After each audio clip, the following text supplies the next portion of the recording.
ಆತ್ಮೀಯ ವಿದ್ಯಾರ್ಥಿಗಳೇ, ತಮ್ಮದಾಗಿರ್ತಕ್ಕಂಥ YouTube channel KSP study ಪಾಯಿಂಟ್ಗೆ ಸ್ವಾಗತ. ಸೊ ಈ ಒಂದು ವಿಡಿಯೋದಲ್ಲಿ ಪಾಠ ಆಧಾರಿತ ಮೌಲ್ಯಾಂಕನ 10ನೇ ತರಗತಿ ಸಮಾಜ ವಿಜ್ಞಾನ ವಿಷಯಕ್ಕೆ ಸಂಬಂಧಪಟ್ಟಂತೆ ನೋಡ್ತಾ ಹೋಗೋಣ. ಸೊ ಪಾಠಗಳು ಅಥವಾ ಅಧ್ಯಾಯಗಳು 3 ಅಧ್ಯಾಯಗಳಾಗಿರ್ತವೆ. ಮೊದಲೇದು ಸಾಮಾಜಿಕ ಮತ್ತು ಧಾರ್ಮಿಕ ಸುಧಾರಣಾ ಚಳವಳಿಗಳು ಅಂತೇಳಿ. ಸೊ ಒಂದು ಅಧ್ಯಾಯ.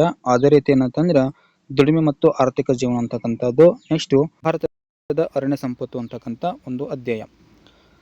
ಸೊ ಮರುಸಂಚನ ಭಾಗದಲ್ಲಿ ನೋಡಿದಾಗ ಇತಿಹಾಸ, ಸಾಮಾಜಿಕ ಮತ್ತು ಧಾರ್ಮಿಕ ಚಳುವಳಿ ಅಂತಕ್ಕಂಥ ಒಂದು ಅಧ್ಯಾಯ.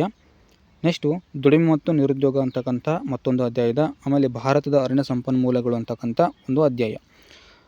ಸೊ ಮೊದಲಿಗೆ ಏನಪ್ಪ ಅಂದ್ರೆ ನೀವಿನ್ನೂ ನಮ್ಮ ಚಾನಲ್ನ ಸಬ್ಸ್ಕ್ರೈಬ್ ಮಾಡಿಲ್ಲ ಅಂತಂದರೆ ದಯವಿಟ್ಟು ಸಬ್ಸ್ಕ್ರೈಬ್ ಮಾಡ್ಕೊಳ್ಳಿ. ಸೊ ಈ ಒಂದು ವಿಡಿಯೋನ ಸ್ಟಾರ್ಟ್ ಮಾಡ್ತೀನಿ. ಸೊ ಮೊದಲಿಗೆ ಏನು ಮಾಡ್ತೀನಿ ಅಂತಂದ್ರೆ ಇಲ್ಲಿ ಸಂಪೂರ್ಣವಾಗಿರ್ತಕ್ಕಂಥ ಒಂದು ಪ್ರಶ್ನೆ ಪತ್ರಿಕೆ ವಿನ್ಯಾಸವನ್ನು ನೀಡಿದ್ದೇನೆ, ನೋಡ್ಬೋದು ನೀವು.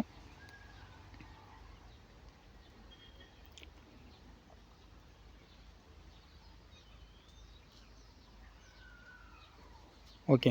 ಸೊ ಮೊದಲಿಗೆ ಏನಪ್ಪ ಅಂದ್ರೆ ಪ್ರಶ್ನೆ ಪತ್ರಿಕೆ ನೋಡ್ತಾ ಹೋಗೋಣ. ಆಮೇಲೆ ಉತ್ತರ ಸಹಿತ ಒಂದು ಪ್ರಶ್ನೆ ಪತ್ರಿಕೆ ನೋಡ್ತಾ ಹೋಗೋಣ.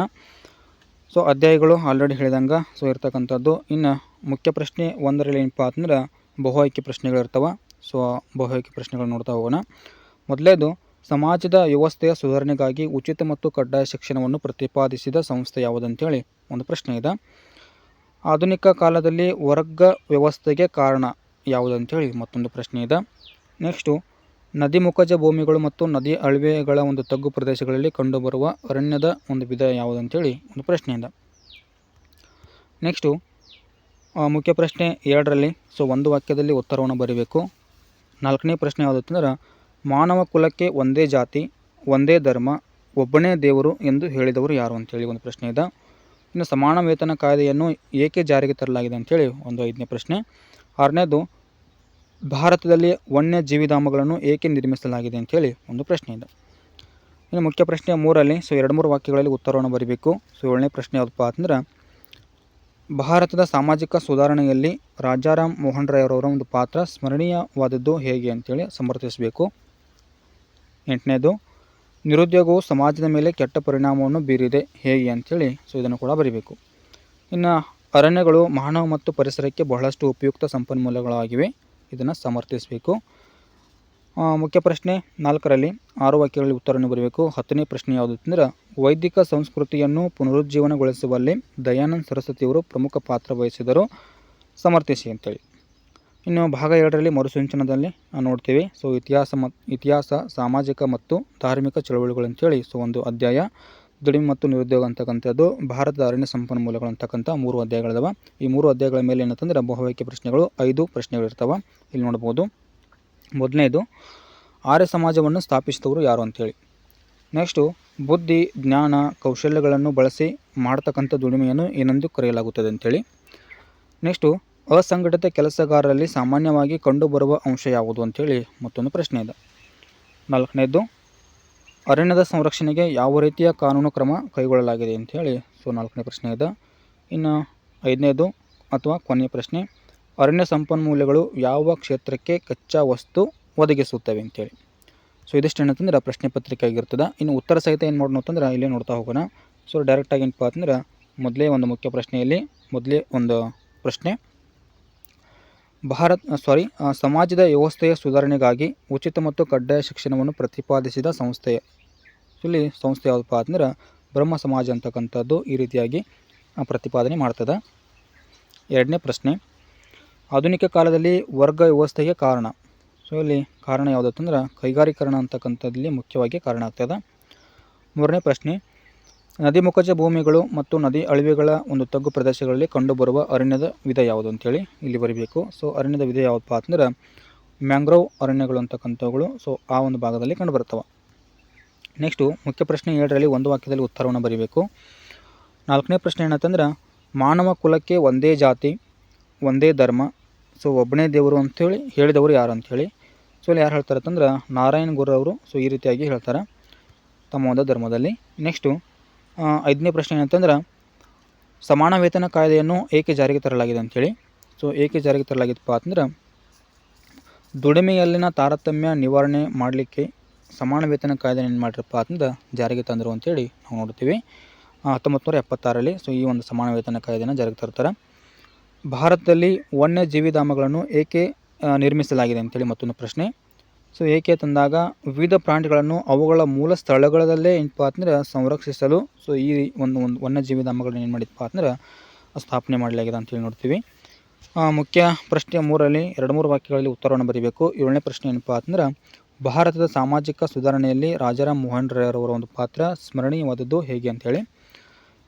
ಇವರೇನು ಪಾತ್ರ ಬ್ರಹ್ಮ ಸಮಾಜವನ್ನು ಸ್ಥಾಪನೆ ಮಾಡ್ತಾರೆ, ಭಾರತೀಯ ನವೋದಯದ ಜನಕ ಎನಿಸ್ಕೊಳ್ತಾರೆ, ಮೂರ್ತಿ ಪೂಜೆಯನ್ನು ಪ್ರಶ್ನೆ ಮಾಡ್ತಾರೆ. ಅಷ್ಟೇ ಅಲ್ಲದೆ ಏನಪ್ಪ ಅಂದ್ರೆ ಆಧುನಿಕ ಒಂದು ವಿಜ್ಞಾನ ಆಮೇಲೆ ಇಂಗ್ಲೀಷ್ ಶಿಕ್ಷಣಕ್ಕೆ ಏನು ಮಾಡ್ತಾರೆ ಅಂತಂದರೆ ಇಲ್ಲಿ ಹೆಚ್ಚಿನ ಒಂದು ಆದ್ಯತೆಯನ್ನು ಕೊಡ್ತಾರೆ. ಆಮೇಲೆ ಭಾರತೀಯರಿಗೆ ಇದು ಅವಶ್ಯಕ ಅಂತೇಳಿ ಹೇಳ್ತಾರೆ. ಅದೇ ರೀತಿ ಸ್ತ್ರೀ ಶೋಷಣೆ ಏನು ಮಾಡ್ತಾರೆ ಅಂತಂದರೆ ಇಲ್ಲಿ ವಿರೋಧ ಮಾಡ್ತಾರೆ. ಸತಿ ಪದ್ಧತಿ, ಬಾಲ್ಯ ವಿವಾಹ ಸೊ ಇಂಥ ಒಂದು ಸಾಮಾಜಿಕ ಅನಿಷ್ಟ ಪದ್ಧತಿಗಳ ವಿರುದ್ಧ ಏನು ಮಾಡ್ತಾರೆ ಅಂತಂದ್ರೆ ಹೋರಾಟವನ್ನು ನಡೆಸ್ತಾರೆ. ಸೊ ಹಾಗಾಗಿ ಸಾಮಾಜಿಕ ಸುಧಾರಣೆಯಲ್ಲಿ ಏನಪ್ಪ ಅಂದ್ರೆ ರಾಜಾರಾಮ್ ಮೋಹನ್ ರಾಯ್ ಅವರ ಒಂದು ಪಾತ್ರ ಅಂತಕ್ಕಂಥದ್ದು ಒಂದು ಸ್ಮರಣೀಯವಾದದ್ದು ಅಂತೇಳಿ ನಾವಿಲ್ಲಿ ನೋಡ್ಬೋದು ಈ ಒಂದು ಅಂಶಗಳಿಂದ. 8ನೇ ಪ್ರಶ್ನೆ ಏನಪ್ಪ ಅಂದ್ರೆ ನಿರುದ್ಯೋಗವು ಸಮಾಜದ ಮೇಲೆ ಕೆಟ್ಟ ಪರಿಣಾಮವನ್ನು ಬೀರಿದೆ ಹೇಗೆ ಅಂತೇಳಿ. ಸೊ ನಿರುದ್ಯೋಗ ಏನು ಮಾಡೋದಪ್ಪ ಅಂದ್ರೆ ಬಡತನವನ್ನು ತರುತ್ತದೆ. ಅಷ್ಟೇ ಏನಪ್ಪ ಅಂದ್ರೆ ಅನಾರೋಗ್ಯ ಆಗಿರ್ಬೋದು, ಭ್ರಷ್ಟಾಚಾರ ಆಗಿರ್ಬೋದು, ವ್ಯಭಿಚಾರ ಆಗಿರ್ಬೋದು, ಆಮೇಲೆ ಕೌಟುಂಬಿಕವಾಗಿರ್ತಕ್ಕಂಥ ವಿಘಟನೆ ಆಗಿರ್ಬೋದು, ಮೋಸ, ವಂಚನೆ, ಕಳ್ಳತನ ಸೊ ಇವೆಲ್ಲ ಅಂಶಗಳನ್ನು ನೋಡಿದಾಗ ಏನಪ್ಪ ಅಂದ್ರೆ ಇಲ್ಲಿ ನಿರುದ್ಯೋಗ ಅಂತಕ್ಕಂಥದ್ದು ಸಮಾಜದ ಮೇಲೆ ಏನು ಮಾಡೋದಪ್ಪ ಅಂದ್ರೆ ಕೆಟ್ಟದಾಗಿರ್ತಕ್ಕಂಥ ಪರಿಣಾಮವನ್ನು ಬೀರ್ತದೆ ಅಂತೇಳಿ ನೋಡ್ಬೋದು. 9ನೇ ಪ್ರಶ್ನೆ ಅರಣ್ಯಗಳು ಮಾನವ ಮತ್ತು ಪರಿಸರಕ್ಕೆ ಬಹಳಷ್ಟು ಉಪಯುಕ್ತ ಸಂಪನ್ಮೂಲಗಳಾಗಿವೆ ಹೇಗೆ ಅಂತೇಳಿ. ಉಪಯೋಗಗಳನ್ನು ನೋಡಿದಾಗ ಸೊ ಶುದ್ಧ ಒಂದು ವಾಯು ಅಥವಾ ಗಾಳಿ, ಆಮೇಲೆ ಆಹಾರ ಮತ್ತು ಮೇವನ್ನು ಕೂಡ ಇಲ್ಲಿ ಈ ಅರಣ್ಯಗಳು ಪೂರೈಸ್ತವೆ. ಉತ್ತಮವಾಗಿರ್ತಕ್ಕಂಥ ಮಳೆ ತರಲು ಕೂಡ ಏನಪ್ಪ ಅಂದ್ರೆ ಅರಣ್ಯಗಳಂತಕ್ಕಂಥವು ಸಹಾಯಕವಾಗ್ತವೆ. ಮಣ್ಣಿನ ಸವೆತ ಅಂತಕ್ಕಂಥದ್ದು ನಿಯಂತ್ರಣ ಮಾಡ್ತವೆ. ಇನ್ನು ಪ್ರಾಣಿ ಪಕ್ಷಿಗಳಿಗೆ ಏನಪ್ಪ ಅಂದ್ರೆ ಆಶ್ರಯ ತಾಣವಾಗ್ತವೆ. ಔಷಧಿಯ ಒಂದು ಸಸ್ಯಗಳೇನಪ್ಪ ಅಂದ್ರೆ ಇಲ್ಲಿ ಆಗರವಾಗಿರ್ತವೆ. ಪ್ರವಾಸಿಗರನ್ನು ಆಕರ್ಷಿಸ್ತವೆ. ಉದ್ಯೋಗ ಅವಕಾಶಗಳನ್ನು ಕೂಡ ಇಲ್ಲಿ ಈ ಅರಣ್ಯಗಳಂತಕ್ಕಂಥವುಗಳು ನೀಡ್ತವೆ. ಸೊ ಹಾಗಾಗಿ ಮಾನವ ಮತ್ತು ಪರಿಸರಕ್ಕೆ ಏನಂತಂದ್ರೆ ಈ ರೀತಿಯಾಗಿ ಹೆಚ್ಚಿನದಾಗಿ ಉಪಯುಕ್ತ ಆಗ್ತವೆ. ಮುಖ್ಯ ಪ್ರಶ್ನೆ 4ರಲ್ಲಿ 6 ವಾಕ್ಯದಲ್ಲಿ ಉತ್ತರವನ್ನು ಬರೀಬೇಕು. 10ನೇ ಪ್ರಶ್ನೆ ಯಾವತ್ತಪ್ಪ ಅಂತಂದ್ರೆ ವೈದಿಕ ಸಂಸ್ಕೃತಿಯನ್ನು ಪುನರುಜ್ಜೀವನಗೊಳಿಸುವಲ್ಲಿ ದಯಾನಂದ ಸರಸ್ವತಿಯವರ ಒಂದು ಪಾತ್ರ ಪ್ರಮುಖವಾಗಿದೆ ಹೇಗೆ ಅಂತೇಳಿ. ಇಲ್ಲಿ ಉತ್ತರವನ್ನು ನೋಡೋದಾದ್ರೆ ಸೊ ಇವರೇನು ಮಾಡ್ತಾರೆ ಅಂತಂದ್ರೆ ಆರ್ಯ ಸಮಾಜವನ್ನು ಸ್ಥಾಪನೆ ಮಾಡ್ತಾರೆ. ಅಷ್ಟೇ ಅಲ್ಲದೆ ವೇದಗಳು ಸತ್ಯ ಮತ್ತು ಜ್ಞಾನದ ಮೂಲವೆಂತ ಹೇಳ್ತಾರೆ. ಅದಕ್ಕಾಗಿ ಏನಂತಂದರೆ ವೇದಗಳಿಗೆ ಹಿಂದಿರುಗಿ ಅಂತಕ್ಕಂಥ ಒಂದು ಘೋಷಣೆ ಏನು ಮಾಡ್ತಾರೆ ಅಂತಂದರೆ ಇಲ್ಲಿ ಕೂಗ್ತಾರೆ. ವಿಗ್ರಹಾರಾಧನೆ, ಜಾತಿ ಪದ್ಧತಿಯನ್ನು ಏನು ಮಾಡ್ತಾರೆ ಅಂತಂದರೆ ಇಲ್ಲಿ ಸಂಪೂರ್ಣವಾಗಿ ಖಂಡಿಸ್ತಾರೆ. ವಿಧವಾ ವಿವಾಹವನ್ನು ಕೂಡ ಏನು ಮಾಡ್ತಾರೆ ಅಂತಂದರೆ ಇಲ್ಲಿ ಪ್ರೋತ್ಸಾಹವನ್ನು ಕೊಡ್ತಾರೆ. ಸ್ವದೇಶಿ ವಸ್ತುಗಳ ಬಳಕೆಗೆ ಏನು ಮಾಡ್ತಾರೆ ಅಂತಂದ್ರೆ ಕರೆಯನ್ನು ಕೊಡ್ತಾರೆ. ಸತ್ಯರ್ಥ ಪ್ರಕಾಶ ಅಂತಕ್ಕಂಥ ಒಂದು ಕೃತಿಯನ್ನು ಇಲ್ಲಿ ರಚನೆ ಮಾಡ್ತಾರೆ. ನೆಕ್ಸ್ಟು ಶುದ್ಧ ಚಳವಳಿಯನ್ನು ಪ್ರಾರಂಭ ಮಾಡ್ತಾರೆ. ಆಮೇಲೆ ಭಾರತೀಯರಿಗೆ ಭಾರತ ಅಂತಕ್ಕಂಥ ಮುಖ್ಯವಾಗಿ ಒಂದು ಘೋಷಣೆಯನ್ನು ಕೂಗ್ತಾರೆ. ಸೊ ಎಲ್ಲ ಅಂಶಗಳಿಂದ ಏನಪ್ಪ ಅಂದ್ರೆ ಇಲ್ಲಿ ಈ ಒಂದು ದಯಾನಂದ ಸರಸ್ವತಿ ಅವರ ಒಂದು ಪಾತ್ರ ಏನಂತಂದ್ರೆ ವೈದಿಕ ಸಂಸ್ಕೃತಿಯನ್ನು ಪುನರುಜ್ಜೀವನಗೊಳಿಸುವಲ್ಲಿ ಒಂದು ಪ್ರಮುಖವಾಗಿರ್ತಕ್ಕಂಥ ಪಾತ್ರ ಇದೆ ಅಂಥೇಳಿ ನಾವಿಲ್ಲಿ ಗಮನಿಸ್ಬೋದು. ಇನ್ನು ಭಾಗ 2ರಲ್ಲಿ ಏನಂತಂದ್ರೆ ಮರುಸಿಂಚನದಲ್ಲಿ ನೋಡೋದಾದ್ರೆ ಸೊ ಅಧ್ಯಾಯಗಳು ಸಾಮಾಜಿಕ ಮತ್ತು ಧಾರ್ಮಿಕ ಚಳುವಳಿಗಳು, ದುಡಿಮೆ ಮತ್ತು ನಿರುದ್ಯೋಗ ಅಂತಕ್ಕಂಥದ್ದು, ಭಾರತದ ಅರಣ್ಯ ಸಂಪನ್ಮೂಲಗಳು ಅಂತಕ್ಕಂಥ ಅಧ್ಯಾಯಗಳು. ಈ ಅಧ್ಯಾಯಗಳ ಮೇಲೆ 5 ಬಹುವಾಕ್ಯ ಪ್ರಶ್ನೆಗಳು ಇಲ್ಲಿ ನೀಡಿರುತ್ತೇನೆ ನೋಡಿ. ಸೊ ಮೊದಲೇ ಒಂದು ಪ್ರಶ್ನೆ, ಆರ್ಯ ಸಮಾಜವನ್ನು ಸ್ಥಾಪಿಸಿದವರು ಯಾರು ಅಂತೇಳಿ ಒಂದು ಪ್ರಶ್ನೆ ಇದೆ. ಸೊ ಯಾರು ಸ್ಥಾಪನೆ ಮಾಡ್ತಾರೆ ಅಂತಂದ್ರೆ ದಯಾನಂದ ಸರಸ್ವತಿಯವರು ಸ್ಥಾಪನೆ ಮಾಡ್ತಾರೆ. ಬುದ್ಧಿ, ಜ್ಞಾನ, ಕೌಶಲ್ಯಗಳನ್ನು ಬಳಸಿಕೊಂಡು ಮಾಡುವ ಒಂದು ದುಡಿಮೆಯನ್ನು ಏನಂತ ಹೇಳಿ ಕರೀತಾರೆ ಅಂತೇಳಿ ಒಂದು ಪ್ರಶ್ನೆ ಇತ್ತು. ಸೊ ಏನಂತ ಹೇಳಿ ಕರೀತಾರೆ ಅಂತಂದ್ರೆ ಬೌದ್ಧಿಕ ದುಡಿಮೆ ಅಂಥೇಳಿ ಕರೀತಾರೆ. 3ನೇದು ಅಸಂಘಟಿತ ಕೆಲಸಗಾರರಲ್ಲಿ ಸಾಮಾನ್ಯವಾಗಿ ಕಂಡುಬರುವ ಅಂಶ ಯಾವುದು ಅಂಥೇಳಿ. ಸೊ ಇಲ್ಲಿ ಅಂಶ ಯಾವುದಪ್ಪ ಅಂದ್ರೆ ಉದ್ಯೋಗದ ಒಂದು ಭದ್ರತೆ ಏನಪ್ಪ ಅಂದ್ರೆ ಅಸಂಘಟಿತ ಕೆಲಸಗಾರರಿಗೆ ಇರಂಗಿಲ್ಲ. ಅದಕ್ಕಾಗಿ ಇದನ್ನು ಸಾಮಾನ್ಯವಾಗಿ ಏನು ಮಾಡ್ತೀವಿ ಅಂತಂದ್ರೆ ಅವರಲ್ಲಿ ಗುರುತಿಸ್ತೀವಿ.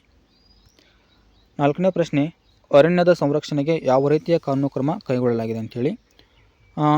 ಕ್ರಮಗಳು ಯಾವಪ್ಪ ಅಂದ್ರೆ ಮೊದಲನೇದು ಅಕ್ರಮ ಕಟಾವು ನಿಷೇಧ, ರಾಷ್ಟ್ರೀಯ ಉದ್ಯಾನ ಸ್ಥಾಪನೆ, ಆಮೇಲೆ ವನ್ಯಜೀವಿ ಅಭಯಾರಣ್ಯಗಳಂತಕ್ಕಂಥವುಗಳು ಅಂಶಗಳದವ. ಇನ್ನು 4ನೇ ಆಪ್ಷನ್ ಯಾವುದಪ್ಪ ಅಂದ್ರೆ ಮೇಲಿನ ಎಲ್ಲವೂ ಅಂಥೇಳಿ.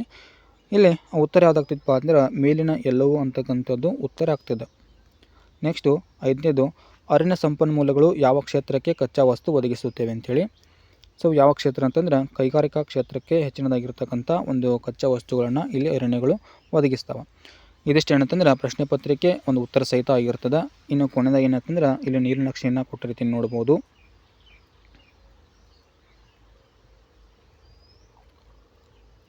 ಓಕೆ, ಸೊ ಇದಿಷ್ಟು ಏನಂತಂದ್ರೆ ಇಲ್ಲಿ 10ನೇ ತರಗತಿ LB ಆಧಾರಿತವಾಗಿರ್ತಕ್ಕಂಥ ಘಟಕ ಪರೀಕ್ಷೆ 3 ಅಧ್ಯಾಯಗಳು ಕೂಡಿಕೊಂಡು ಹೋಗಿರ್ತದೆ.